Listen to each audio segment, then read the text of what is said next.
All right. Well, welcome to the Viking Press Pass here on a late Monday night. And I'm joined here by the softball team, third baseman, junior Emma Evans. So, Emma, thanks for connecting with me, about 8:15 here tonight. I appreciate it.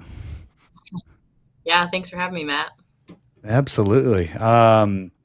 Well, it's you guys had a lot of games this week. I mean, you guys have been playing a ton of Yeah, baseball over the last 2 weeks, and when you really think about it, it's like you canceled like basically over the last 2 weeks, like two doubleheaders. It was at Eureka you canceled. You moved, Friday's doubleheader with Whitewater to this Saturday. So you had a little bit of a break. So that was nice.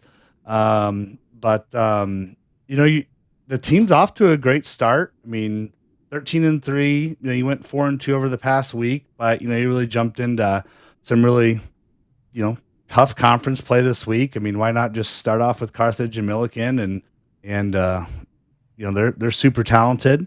But you had double headers on Thursday, Saturday, Sunday. You push Friday's doubleheader, out to this coming Saturday. So let's maybe just start off with Buena Vista. So um, you traveled up to Storm Lake. I think anytime you play out of conference, you never really necessarily know what to expect. They're not necessarily the top in the ARC by any stretch of the imagination. But they brought some competition, especially in game one. Took it kind of 10 innings. Talk to me just a little bit about what your thoughts were on the trip up to Storm Lake. yeah. So going into that game, we played Buena Vista last year. It was a JV game last year, so as far as I was aware, they weren't like anything crazy. But you can never look down on a team, and especially they kind of proved that to us. They had a whole new coaching staff and a lot of new recruits come in. And we were obviously playing a varsity game, not a JV game this time. And I think we kind of got stagnant on the way there. 5 hour bus drive, like 8 a.m. leave time. We were going to be gone all day long. Middle of the week, so homework going on. Stuff doesn't stop. And I think that when we got there, they were kind of a little bit more than we expected. Although definitely super beatable team. We didn't perform the best we could have. We kind of played down to their level, in my opinion. Didn't expect to go into 10 innings by any means. A little bit of a slower pitcher, which sometimes we can have trouble hitting off of because we're used to hitting off a pretty good spin, pretty good speed. But yeah, I think it was kind of good for us actually, just because being able to step up and see that we're going to play at all these different levels of competition, all different types of pitchers, throwing pitches in different sequences, different speeds, and being able to adjust, especially second, third time through the lineup. In the field, we had a couple fielding errors, if I do remember right. The first game was just so long, so many innings, can't even remember.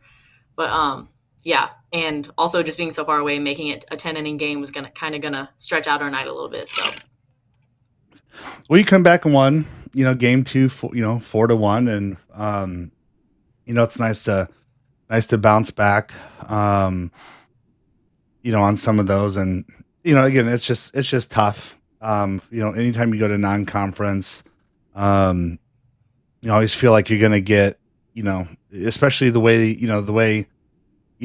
all you ladies have been rolling, the way the Vikings have been rolling this year, like that I'm sure they were pretty amped up for that game, to play you all. So, you're probably going to try and get their best game, maybe their best pitcher. I didn't really look and see, who had pitched that game, um, but then it's like, you go from there, then you jump right into, Carthage, and I'm like, man, Carthage, and then Millikin. I'm kind of glad that the Whitewater like as well got kind of pushed because I'm like three like me tough too. teams in a row.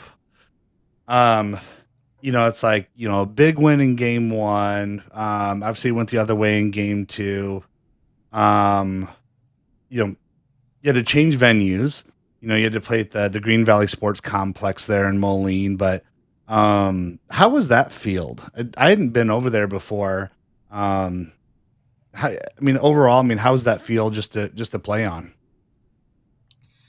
Well, for one, definitely better in shape than our field. We went on Saturday morning around 8 or 9, I believe. We tried to start raking the field, put some diamond dry on it, and get some work in because it had rained on the Friday, but also like into the Saturday morning.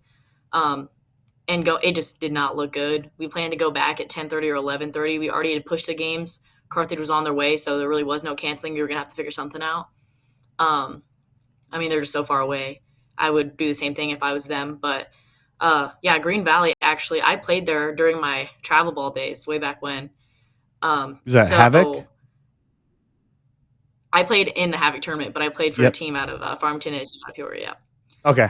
So, um, but yeah, I hadn't played there in a long time. I was over there for the fall. We did a little bit of a fundraiser for the team there. But we had to rush kind of to get the field ready. It was, I mean, it's a nice facility. They had a breakaway fence, open side, so I like that personally. Um, but also like the field for the infield, it was pretty rocky. A couple bad hops, especially in pregame. I was getting kind of trying to flatten some things out around third base, just because. I mean, they didn't really have time to drag the field. It was still kind of rocky, and like with all the rain we got, not ideal conditions. But also, we're not going to play in ideal conditions all the time. Um, and having back to back games, like you've been mentioning, like John said something really good that I remember from the other day about like a team that makes it far, a team that makes it far in the CCIW and past is going to have to play like 4 or 5, hard, tough games in a row. Sometimes on the same day, sometimes not. So all these doubleheaders really are preparing us. Um, so yeah, the field not great condition, but I was glad we got to play. Absolutely. Well, it's funny you say that because there's one of the quotes I'm trying to think who said it, but it said that um, the like tough situations don't make you, they reveal you. And I'm a big kind of proponent of that as well. It's like, they're gonna really bring out, I think, who you are, regardless, whether that's, your grittiness, your toughness, your mental toughness or not. So, and sometimes you just have to play in situations that aren't ideal, and but it's not you that's just playing, right? It's everybody else.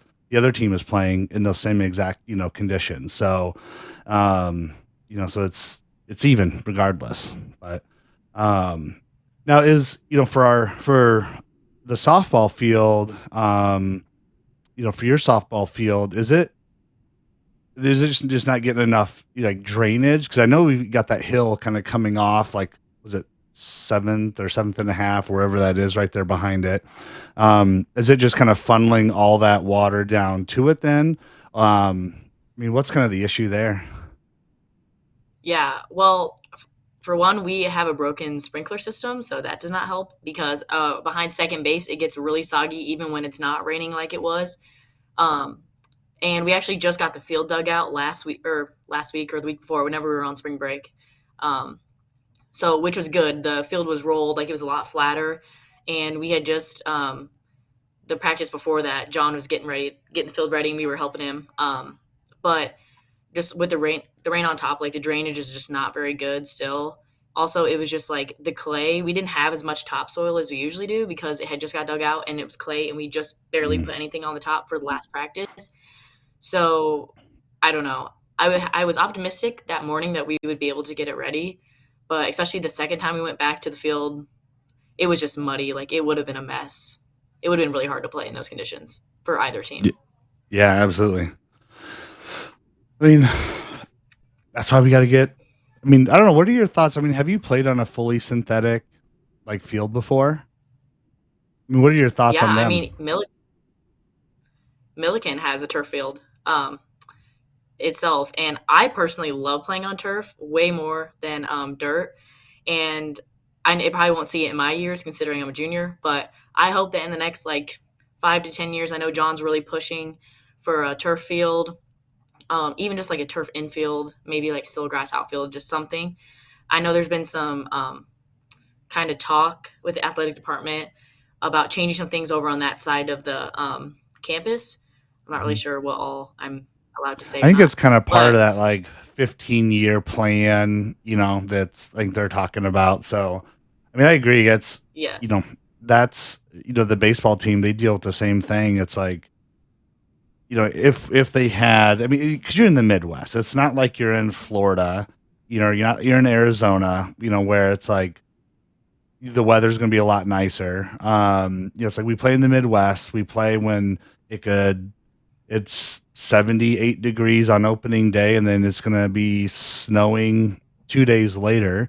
Um, yeah, you need to have a field that's robust, enough for it. And I think about too, like having to go out, prepping the field in the morning, and then to come back and then play a game or two, and then prepping in between. Like, granted, it's sometimes it's a lot of the non-starters that are out, helping and doing some of that stuff as well. But it takes the entire team to get a field ready, regardless. It's just kind of one small thing that, it's just taking a little bit more energy, a little bit, a little bit more time out of it. So I don't know. I haven't won, you know, the Super Lotto yet. So, if we do that, maybe I can make a donation, I suppose. ah, that would be awesome, Matt. I'm looking forward to it. I can feel it. Next 10 years, it's coming. Yes, yes. Well, I mean, they've definitely. I mean, it's a need. I mean, the focus, especially the baseball team and the softball team, so competitive. It's just needed. At the end of the day, it's just a necessity at this point. It's not a nice to have. I think it's a must have, just because of where we're at. I agree. So, um, but well, so let's talk a little bit about that Carthage, team, because coming in, I was like, man, Augie and Carthage are the top hitting teams in the CCIW. So I wasn't entirely surprised. I think, when I saw the split, when we take a look at it, like they've got, two of the, three best, statistical hitters, along with a couple of, folks from the Vikings. It's like, offensively, it's like, well, who's going to score more? Well, you split it and you both scored a bunch. So, what was your thoughts just kind of on Carthage and seeing them like so early in the season? Yeah, definitely different. Last year we saw Carthage after we'd already had probably like 4 or 6 conference games. Because we played Carthage and then we stayed the night up in the area and played Carroll, I think, the next day. Um, which we played Carroll this upcoming weekend, so it might have just been a week difference. But regardless, having them be the CCIW opener, we did a lot of research, knew what we were coming into. That first game we were on fire, 13-0. I mean, can't really ask for much more than that. The game was an hour and 10 minutes, so quickest game, a lot better than the 10 inning Buena Vista game we played 2 days before. Yeah. But yeah, we knew what they were coming into. First inning, I saw Claire Rettler got CCIW hitter of the week today. But in that first game, they didn't even get through the lineup twice, and that was a combined effort with our pitching, but also just our bats were on fire. I think the top of the lineup is really producing right now, pretty consistently producing, and then we've got some string in hits here and there from a lot of different people. I think it's also really good that right now our outfield is kind of up in the air. We have a lot of players who are really good, who are kind of moving in and out between games 1 and games 2, whenever we have varsity games. And really, I trust any of them to get a hit. So that's kind of nice. Also, kind of hard for the other team to pitch against us if they don't really know who's coming up to the plate Hmm. other than like the top 5 in the lineup. So, second game, definitely not what we wanted it to be. Very frustrating, still thinking about it. Uh, we really need to sweep. Like a couple teams coming up here, especially we got Wheaton on Wednesday, very sweepable team. Um, and you can get into the tournament with splits, but like we're never satisfied. So we would like to win the conference and be able to host the tournament. But if for some reason that's not going to be the case, we still are going to be able to win the conference come actual tournament time. So I think that being able to see the pitchers, both games for Carthage was just really good for us. Um, well then, I mean, after that, pulling up the schedule here, as well, because that's a 4 o'clock doubleheader game here. Um, so that'll be good. Yeah, I mean, the CCIW right now, it's definitely in order to kind of claim those top spots. Um, yeah, you definitely have to sweep, a couple of teams, to get those 1 and 2 game kind of separations. Because right now it's so compacted. Like, um, I was looking at I went to the CCIW conference um, standings, and some of them looked wrong. So I actually had to go, kind of team by team and update it. But it's like, you know, um, Augie, Wheaton, Carthage, Elmhurst, all 2-2 in the conference. North Central's 2-0. North Park, Millikin 1-1, and obviously Carroll and Wesleyan hadn't played a conference game yet. But then you kind of take a step back and look at the overall record. It's like certainly 13-3, best in the conference. From that perspective, right now is the Vikings. And then after that, it's like, well, it's probably Wesleyan 15-7, Carthage 16-8, something like that. So, so it's like, for a team that was, picked, fourth, kind of preseason, it's like, you guys are riding the wave a little bit, and now it's just continuing to fine tune some of the little things, here or there, as you work your way into conference play. So that's awesome. Now, then you went down to Millikin, so it's like, you had your long drive to Buena Vista, another long drive to, down to Decatur. Um, Yeah. it's not too bad to get those out of the way though, either, early in the Yeah. season when you're feeling a little more fresh. And, because you'd even mentioned, talking about like having a number of just talented players, especially like in the outfield, that's going to serve so well later in the year. Um, Yeah. when you can potentially give, a game off, rest, especially when it comes to conference play. Like that's a brutal, like, 2 and 3 game stretch. If you're not a number 1 or number 2 seed, then you're kind of fighting all the way up.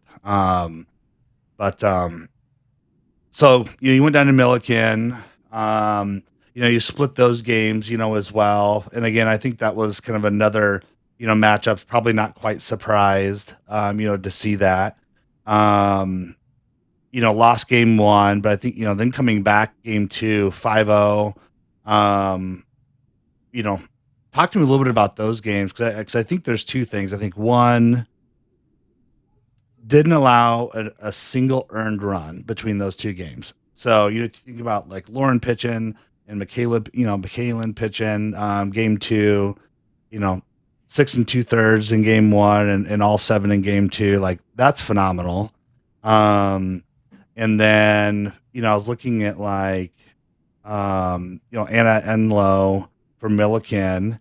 Um, as of Friday, she led the CCIW with 4 home runs, 4 triples, and is like, top slugging. She was 0-6 on Sunday. So then another, there's some good takeaways, when we think about some things that really went well. I don't know, what were your thoughts and takeaways on Sunday? Yeah, so just kind of going off about what I said, and then what you said about having a lot of good players that can play. Definitely helpful for the conference, even helpful in like games like this. The first pitcher for Milliken, she was kind of throwing a lot of low rise, which we haven't seen yet in the conference. And that's just something to get used to. And there's some players who can hit that better than others. And obviously, in the first game, not a lot of us um, were hitting her super well. A couple times through the lineup, we adjusted. We got a lot of walks in there. I know I had a walk in there. Um, but yeah, super great combined effort from both of our pitchers. Lauren and McKaylin are amazing. They can spin it. Also, just like talking about the turf field again, I know I had a lot of defensive plays on Sunday. Um, and it was just made so much easier. We had a couple shifts going for a couple of players, but also like took away a lot of the bad hops that some of them we were seeing on Mhm. Saturday. Most of the problem on the first game for Millikin was just getting the bats going, which is kind of what our strong point has been this whole season. So, which was a little frustrating. Uh, but it came out second game, one time through lineup, didn't really do much, but second time through lineup, we really adjusted well, which is what a good team has to do. And even in the second game, we had a couple different players come in. I know we had like Lily Burton come in, hit a triple. So, like being able to step up and being mentally tough, like you were talking about earlier, really cold both Saturday and Sunday, really good teams. We know these games count and they're earlier in the season. A little bit different when the pressure's on in the middle of the season. If you think you're either not going to make it to the tournament, which I don't think we will have that problem, but sometimes you don't really realize how important it is when it's the first two games of the conference and you still have all Mhm. these other games to play and kind of play catch up if you need to. But uh, yeah, overall, second game came away with the win. A lot of good efforts, hitting defensive wise, good all around. Well, I actually had to email their like associate sports information director or whatever because I was watching the game and they had the huddle camera and I knew exactly what the issue was because we noticed it when we installed the huddle camera for the baseball is like you could hear um what happened before the video came through. So like that Yeah. first game I heard Lexi Duke hit her home run before it actually happened. So I was like, oh, so I emailed them. I'm like, hey, by the way, can you adjust it 2.5 seconds so it syncs up? Didn't get my message or didn't respond, um, Yeah. but, but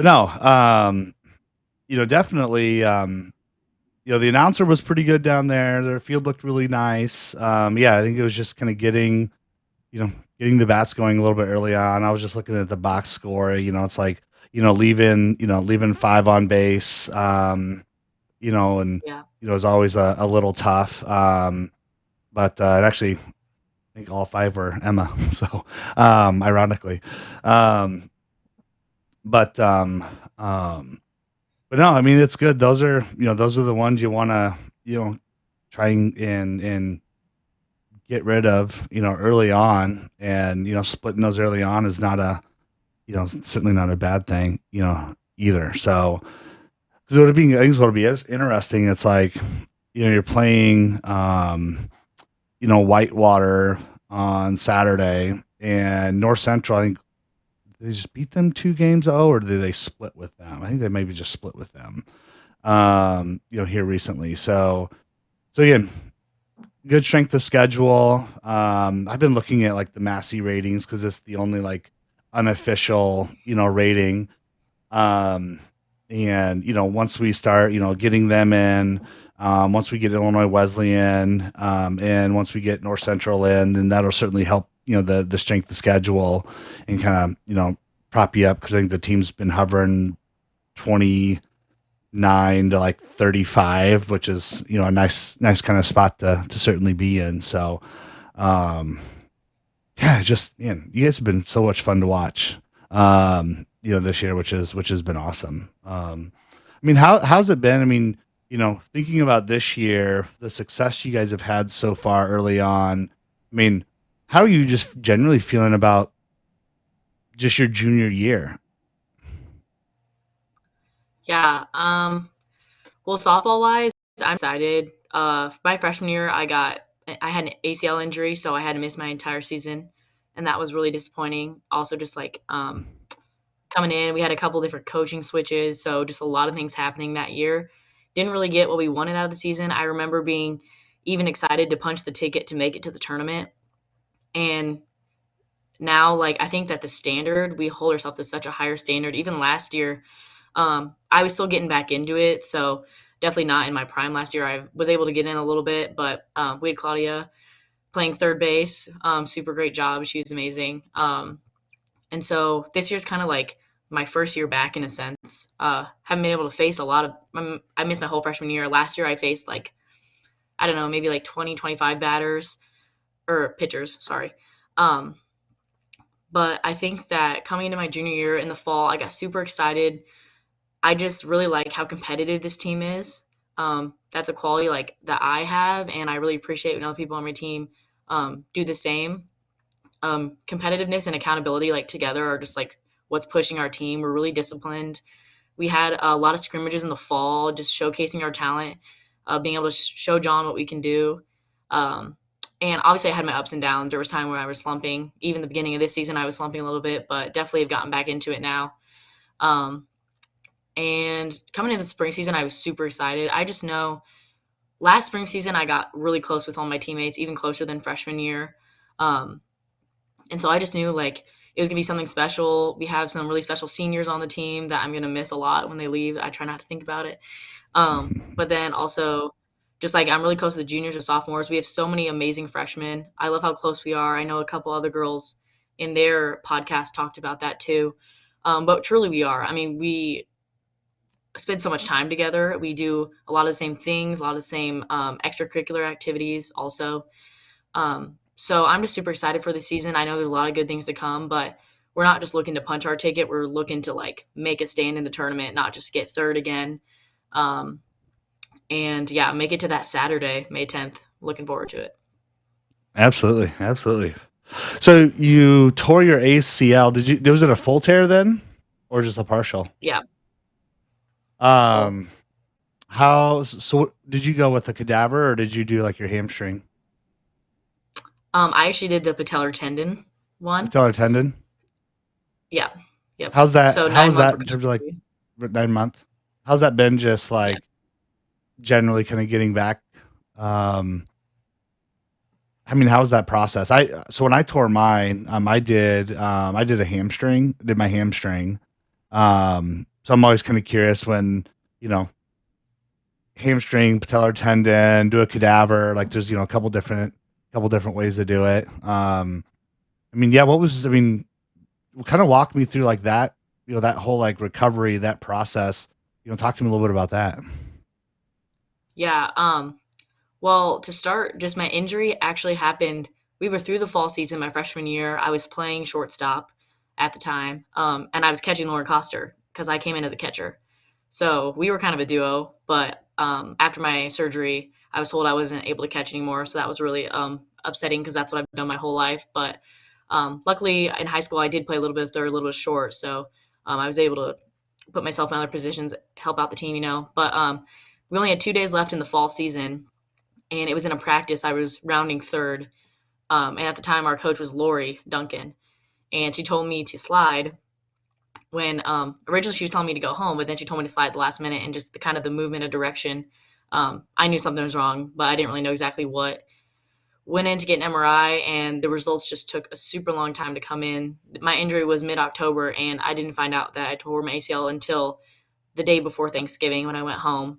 They actually Oh called my wow. parents, but my parents wanted to be there when they told me, just not really knowing my reaction. But I actually did not think it was that serious. I knew I had like hurt it, but I thought maybe I hyperextended my knee or had bone bruising at the most. So I was really shocked to find out it was torn. Very upset. But, you know, I have really good support system at home. My dad had just retired, so he was able to be with me through a lot of the process, a lot of physical therapy. I missed my freshman J term, wasn't really able to walk. He was taking care of me a lot, and my mom was just always super supportive. Still is always super supportive. Um, Making sure that I was like feeling okay, trying to push me to do my best, and um, giving me some grace when she knew I needed it. Um, but yeah, 9 months of recovery, a lot of PT. I was at PT at home during January, came back here for the season and for spring semester that year.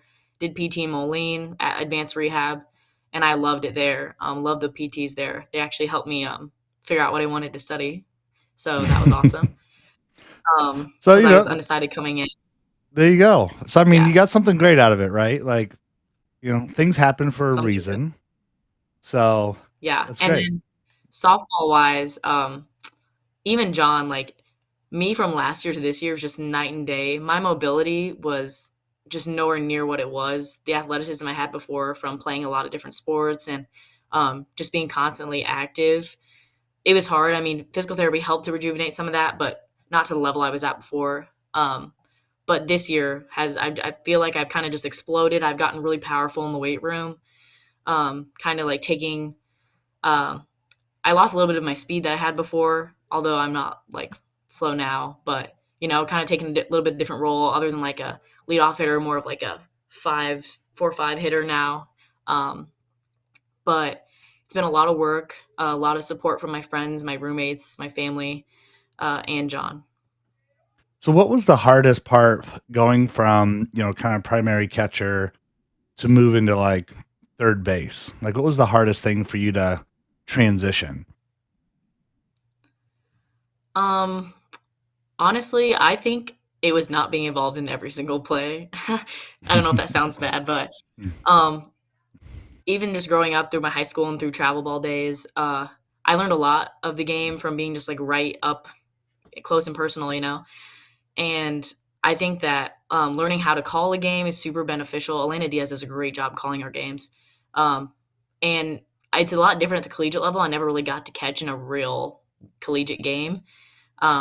I played shortstop when we actually played, when Lauren wasn't pitching. And usually Morgan BFL at the time would catch Lauren even if she was in a game. So just kind of like not being super involved in every play. Also, like I kind of want to tell everyone like after every play, kind of remind people what the outs are, what the situation is, where we're throwing, if we're expecting it, like anticipating.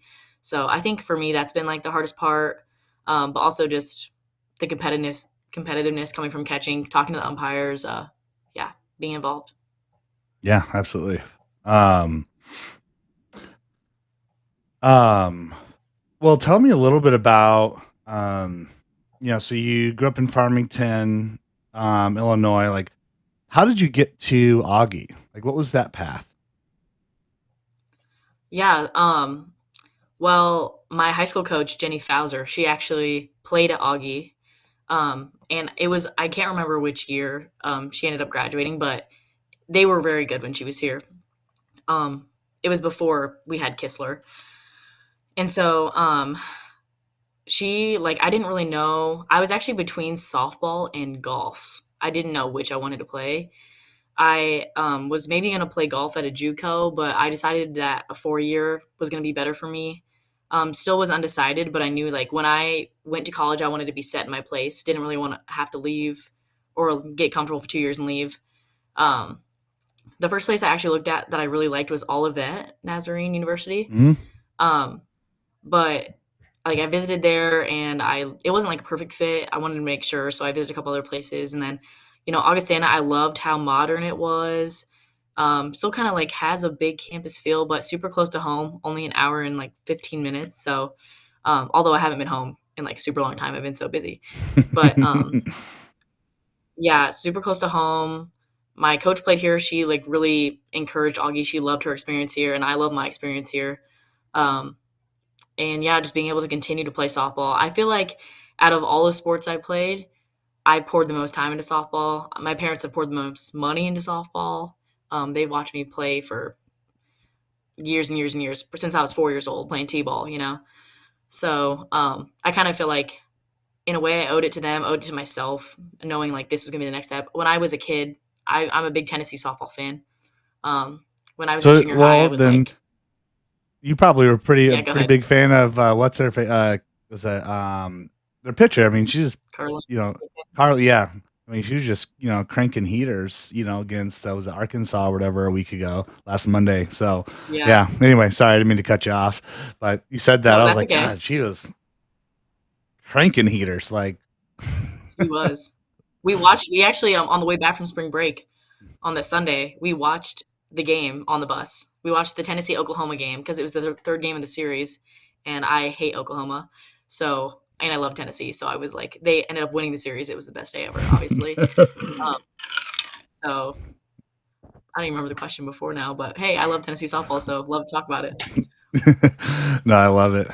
Sorry, I didn't mean to like completely cut you off and kill your. That's okay. That's But no, okay. coming from Farmington and yeah, and coming to Augie and um, so so you were kind of looking at Olivet, ended up coming to Augie, and which is because I mean, you're Farmington's down by kind of like near Peoria, right?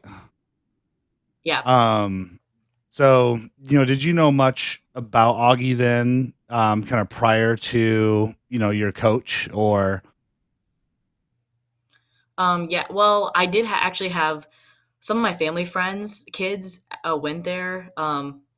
Judd Anderson, he actually graduated the year before I got here, but he was on the track team here, and we're super close with his family, and so I would always like see him. He was a hurdler, pretty good, um, and he was like the only person. Him, and then I had a cousin also who came here and played football for a couple years. So I knew about Augie, didn't know much about it other than like a couple people who went there, my coach who came and really liked it. I have a twin brother. Him and my oldest brother and my dad all went to Monmouth, and for some reason, I just knew I didn't want to go to Monmouth. Not nothing against them, go Vikings, no Scots. But Yep. um, Yep. I don't know. I just really liked it here when I came and visited. So something about just being drawn here, I guess. I like it.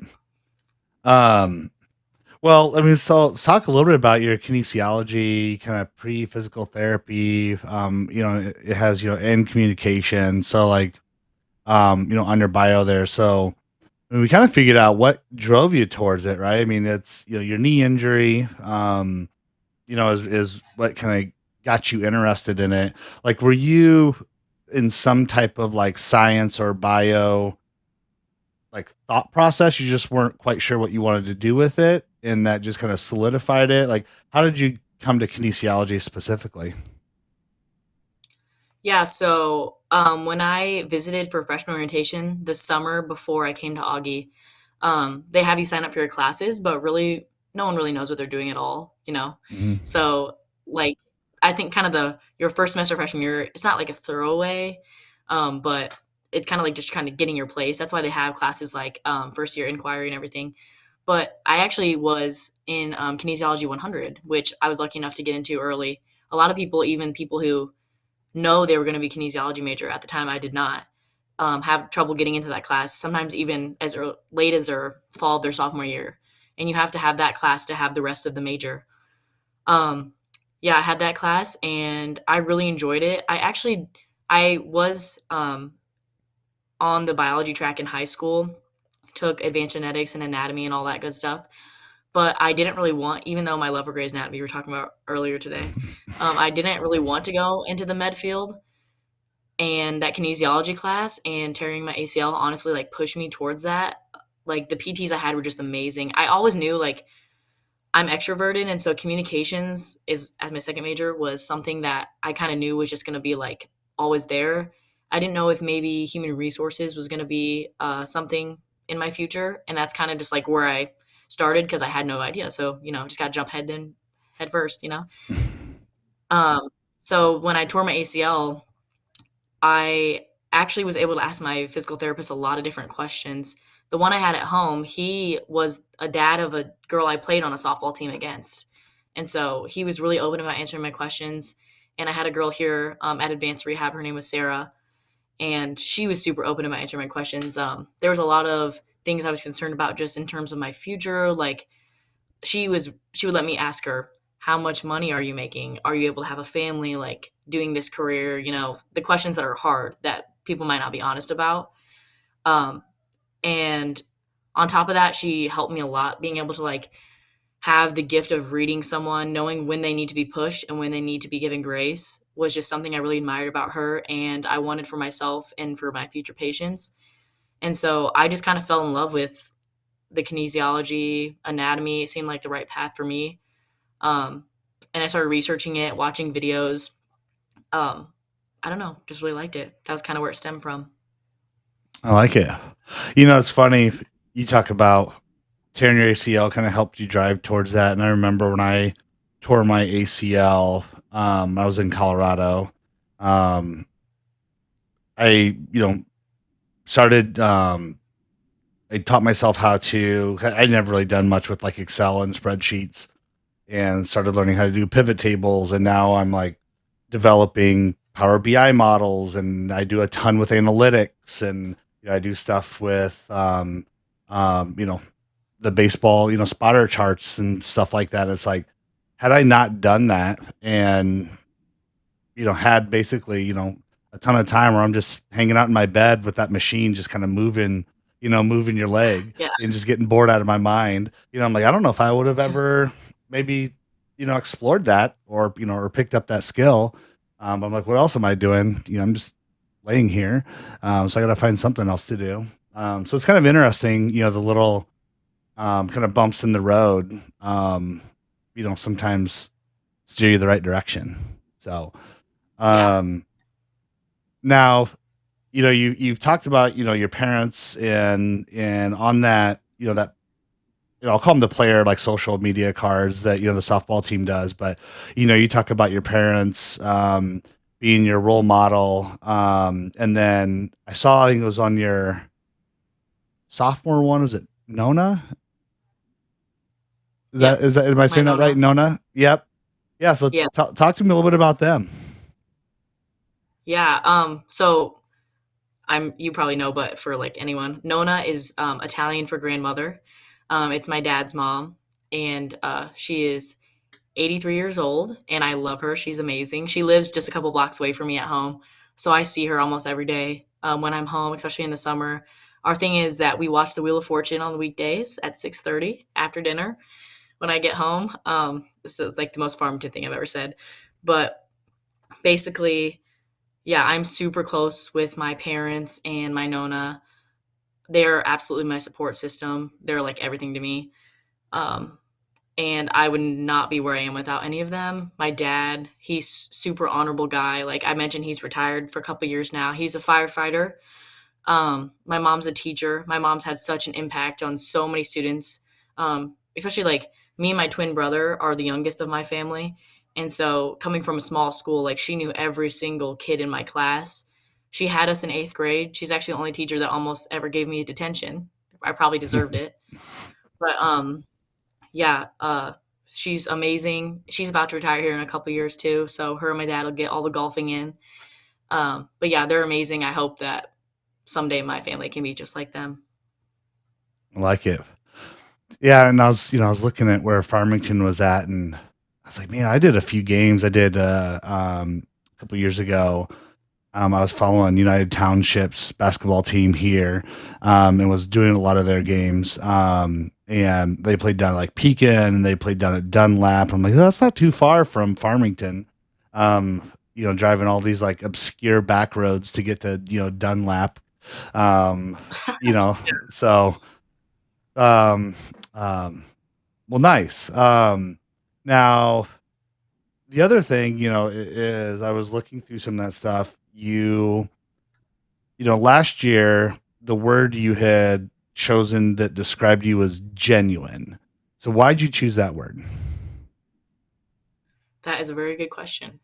Um, I would say I chose that word because hopefully, this is how I think. I mean, I've had a lot of conversations with my friends, my family, people who know me the best, but you know that like if I'm in your corner, you can count on me, and I'm not gonna kind of BS you, you know.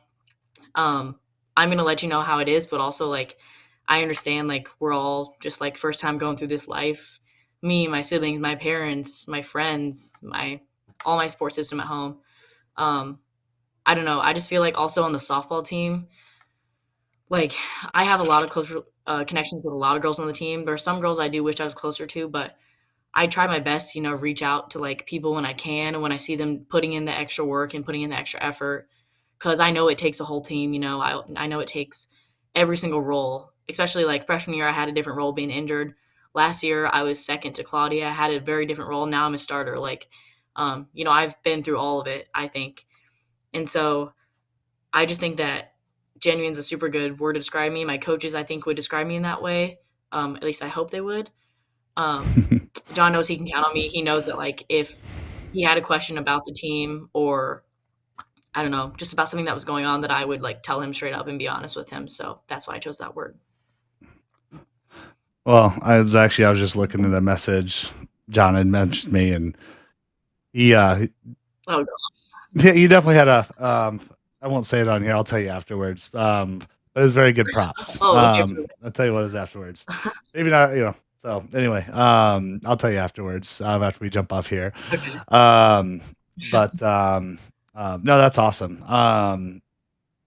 Yeah, and when you think about like, you're as a junior, um, you know, what do you feel like thinking back to your freshman year?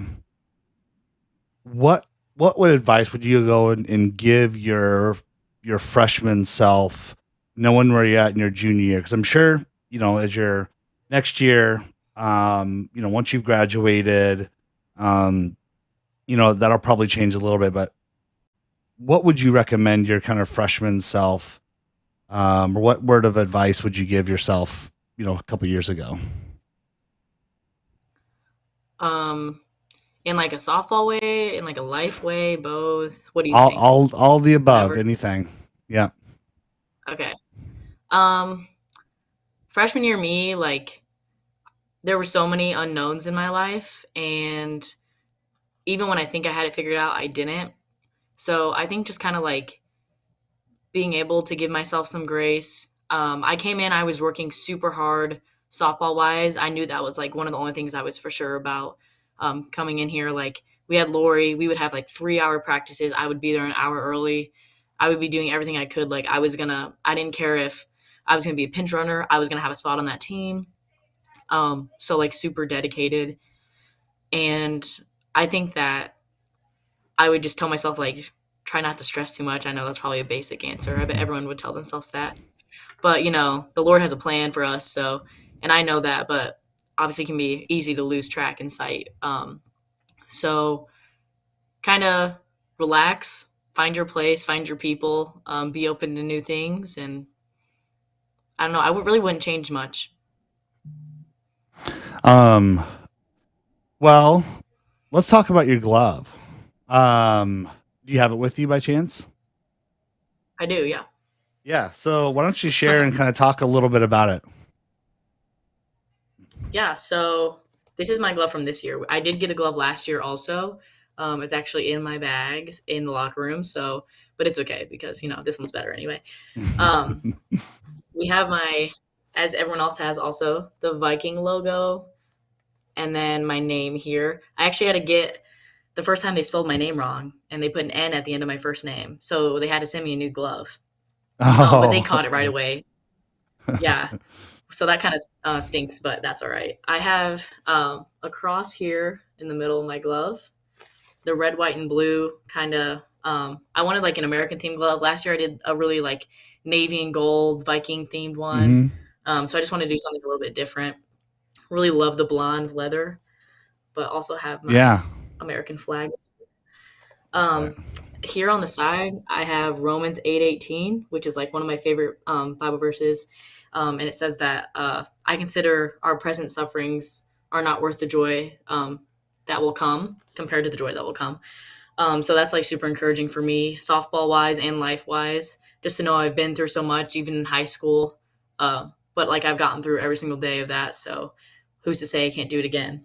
And here, kind of could continue on with the theme. This is Gyra. Wait, am I in the camera here? There Yep. we go. Gyra. Um,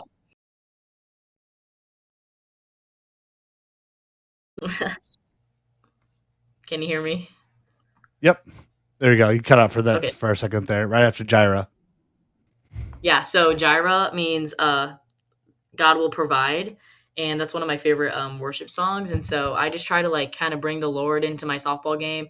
I pray during the national anthem, typically during games, just that He would keep everyone safe, both teams, and kind of just be with me, allow me to be the genuine person I am, and like play for His glory. So I love it. I love it.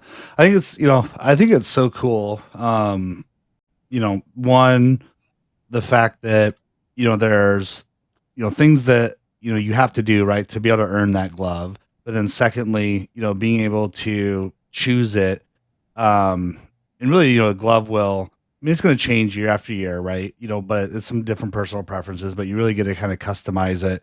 So I just think it's super cool. So I always love to have the team share and talk through it. And um now I was also looking, like, in your bio, though, it said, okay, a 12 sport athlete in your bio is what it says. yes. What were the, so what's the 12 sport athlete? So at my school, we have an award that you get in high school, and in IHSA you can play 3 sports a year. And Mhm. so for me, it was volleyball in the fall, basketball in the winter, and then softball in the spring. And I did that for all 4 years of high school. So me, and then I think there was one other boy in my class that also ended up doing that. So we were like the two 12 sport athletes. It's like an award to put, on your college stuff. And we actually kind of were joking about it because, in a way, COVID changed a lot of things for me during high school. I was a sophomore, the end of my sophomore year when COVID hit, and I started playing golf. And so I actually was able to play golf during my junior season because the sports were all spread out. It was when you could only have cross country and like golf and a couple other sports because the social distancing. Yep. So I actually played golf my junior and senior year also. So I played in junior year, I played golf, volleyball, basketball, softball. And then senior year, I was playing golf and volleyball at the same time because I ended up doing pretty well junior year in golf. And so I wanted to continue to play, but also like the volleyball team I was already committed to, and I was like this starting setter. So, um, I mean, I love volleyball, but like golf was more of a something I was able to succeed at. So, yeah, that's where that came from. Yeah, because I saw that and I was like, well, you played golf, and I'm like, okay, hold on. I tried looking to find out what the 12 sport athlete was, and I couldn't really figure that one out. And so I'm like, hold on, okay, were you playing like chess? Were you playing like what were all the different things like you were like adding up to be like, so I wasn't quite sure. But yeah, I saw golf. It's like what was the best game you ever shot in golf? I can't remember if it was a 38 or a 37 I've shot. I shot at Oak Run in it's like not too far from it's like kind of by Galesburg ish. It's in the middle of nowhere, Okay. but it's kind of by Galesburg. It's east of Galesburg, but we played there a lot. That was like our home course. So I did shoot a 38 there once. I can't remember if I shot 37, but I think 38 was my lowest. And I shot that once there, and then I shot a 38 once at Elmwood Country Club, which is where my family golfs in the summer. Okay. Now you can stand in for me sometime. Um, We do scramble. God, I was in a golf league for, I mean, I just enjoyed playing golf. I picked up playing golf when, as every college guy does, when they get into the sport, and was never very good. Decided, I'd go buy a brand new, fitted ping set. That's going to make me, much better. Not really. I looked better, Yeah. but certainly didn't play better. But yeah, like, a good day for me was like a 44, 46. That was really about it. So, but, man, golf, I just stopped playing. I'm not good at it at the end of the day. I'm just not good. So, just not good. It is like the hardest sport to play. I swear it's harder than softball. It is. I get in my head so much that I just, like I will just will and wish this shot where it's going to go in the exact opposite direction. So, yeah, nothing I can do. Well, hey, I got a couple things left here. I know it's getting a little late, so I appreciate your time. Now, this is where it's going to get a little fun. So I told you I found an old, in October of 2020. I mean, we're going like 5 years old. God. Not terrible. You posted a picture on X that said, "Hot chocolate is not good. Change my mind." What is your current stance on hot chocolate? Wow. That is from 2020. Okay. Personally still don't think hot chocolate is just the greatest thing ever. I actually remember that we were having an argument, and at the time we were trying to both become Twitter famous, obviously. But he's 28, so he's like a lot older. He was posting about like uh The Bachelor and like the girls like watching I don't know. Anyway, so my stance was that Hawaiian just hot chocolate's shirts. not good. Hawaiian Yes, shirts. Tweet Hawaiian it. shirt. Um Yeah, I was 16 at the time. Yeah, 16. Um, but yeah, personally, it's only good when you come in from being outside in the snow, and that's just my opinion. All right, all right. I Can mean, you change my mind? I'm not a.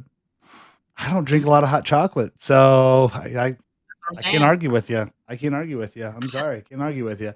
But I did see that, and I thought it was so funny. I'm like, I mean, you're gonna hang your hat on something. Hang it on that, I suppose. Oh my goodness. But I mean, I think right after that, you were like, you want to make it Chicken Tender Tuesday or something like that, as well. So I'm like, I can support that. I can get behind that pretty quick. Um, so yeah, so talk about like I go and I try and find obscure things. I absolutely do. Yeah, you did. But all right, so last thing, I know you're a Grey's Anatomy fan. And so I told you a little bit. I don't know much about Grey's Anatomy. So, but I did come up with. I asked Grok on X. I use Grok more than I use Google anymore. So I have some questions. I'll tee up about Grey's Anatomy Okay. from Grok. So hopefully these are semi accurate. All All right. right. So if you got hurt sliding into home plate, which doctor would you rather have you treat, Dr. Gray or Dr. Yang? Sliding into home plate. Yeah, so you slide into home plate, you get hurt, right? Such a situation, you got hurt. Yeah. Um, so who would you rather have treat you, Dr. Gray or Dr. Yang? Well, from a kinesiology standpoint and from a Grey's Anatomy standpoint, Dr. Gray was more like general surgery, and Christina Yang was more cardiovascular. So I'm praying that my injury is not in the heart if I'm sliding into home plate. Oh, So there I'm we gonna go go. with There we Dr. go. Gray. Yeah. Also, I love her, so Dr. Gray. All right. All right.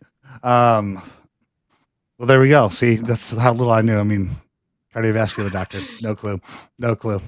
Um, all right, so I did this a little bit. We did this with friends. We're gonna do this with Grey's Anatomy. So, who's Oh the gosh. Meredith Grey on the team? So you think about like always pushing through, kind of like no matter what. Like who's in your opinion, who's the Meredith Grey on the team? Always pushing through no matter what. Honestly, I will have to say Lauren Coster. I think that she is, if she's not, I mean, she's one of the most dedicated people on our team, if not the most dedicated. Um, and she has just like, no matter what's happening, she's trying to keep us positive, you know. I mean, I've been pretty close with her since like freshman year. We've definitely gotten closer over the past 2 years. But yeah, I remember freshman year when I was catching her, we took a walk with our assistant pitching coach at the time, Carl, who eventually became our head coach. And he was asking us to make some goals. And I'll just never forget like some of the things she said and how she holds herself very well. And even when she's going through like, she can be going through the worst game and she's going to be the one that has a positive attitude and she's going to lift other people up even if she's the one having a bad game. So I really respect her for that. And I would say that she's definitely the Meredith Grey. All right. Um, So on the other side, who's the Christina Yang on the team? So like super competitive, like clutch. Super competitive and clutch. I would And these are say, Grok's definitions, by the way. These are Grok's okay, definitions. So I'm hoping these are like yeah, mildly accurate. we have a lot of very competitive people on the team. I would say like Emily Gadd, super competitive, and Elena Diaz, super competitive. Also, Elena Diaz is like clutch, obviously. You've seen the stats. Yep. So I'm talking to her on I would Friday, say so like I'm excited. Yeah. perfect. Yeah, love her. Um, those are two people that are super competitive and clutch. I'd say Marley Beam probably too. All right. All right. Who's the Miranda Bailey? So like tough, keeps everyone in line, like sort of the team's like unofficial boss. I would say probably. Gosh, These are really hard. I applaud Emily for answering these. We were making fun of her on the bus the other day for the way she answered her questions. They're probably gonna make fun of me now. The Miranda Bailey. I would say like in a sense, Marley's the Miranda Bailey. She like has a good connection with a lot of people on the team, and she's kind of like able to keep the team together. I'd say probably also like in a way Lily Burton. Lily Burton, she's a sophomore. She has a connection with like a ton of the freshmen. She's in a lot of the same like extracurriculars as them as well. And also like she's really close with like the juniors, my class, and the seniors. Like she played with like Megan Nixon in travel ball, so she has a connection with every single class. So in a way, like she knows how to like talk to people when something's going on. It could be her too. I have two more. So who is the Derek Shepard? He was described as like somebody who's like cool headed, like, at key moments, doesn't get rattled a ton. Um, who would that be? Um, so based off of your definition, I kind of have two. I would say probably like I think that Tegan Knees can be like key moments come in. She has a very good softball IQ, and she played for John like in travel ball a long time ago. But I like always whenever we were calling timeouts and we come to the middle and we're able to talk, me, her, and Alexis Duke, we're always talking like, what are we doing in this situation? Like thinking through every possible scenario, making sure we're prepared. Um, but I would also say like I really don't think that in softball Maya Veal ever gets that like worked up. She's pretty cool headed, like no matter what the situation is. I know there's been a couple times that I've been able to like talk to her about things going on during the game. For me, like when I'm having a moment, in the second Carthage game, I had a little bit of a moment. So like I think that between Tegan and Maya, they can be the Derek Shepards, the neurosurgeons of the group. All right. Well, lastly, who's the Izzy Stevens? So, like, I think she was, or known for like the emotional depth.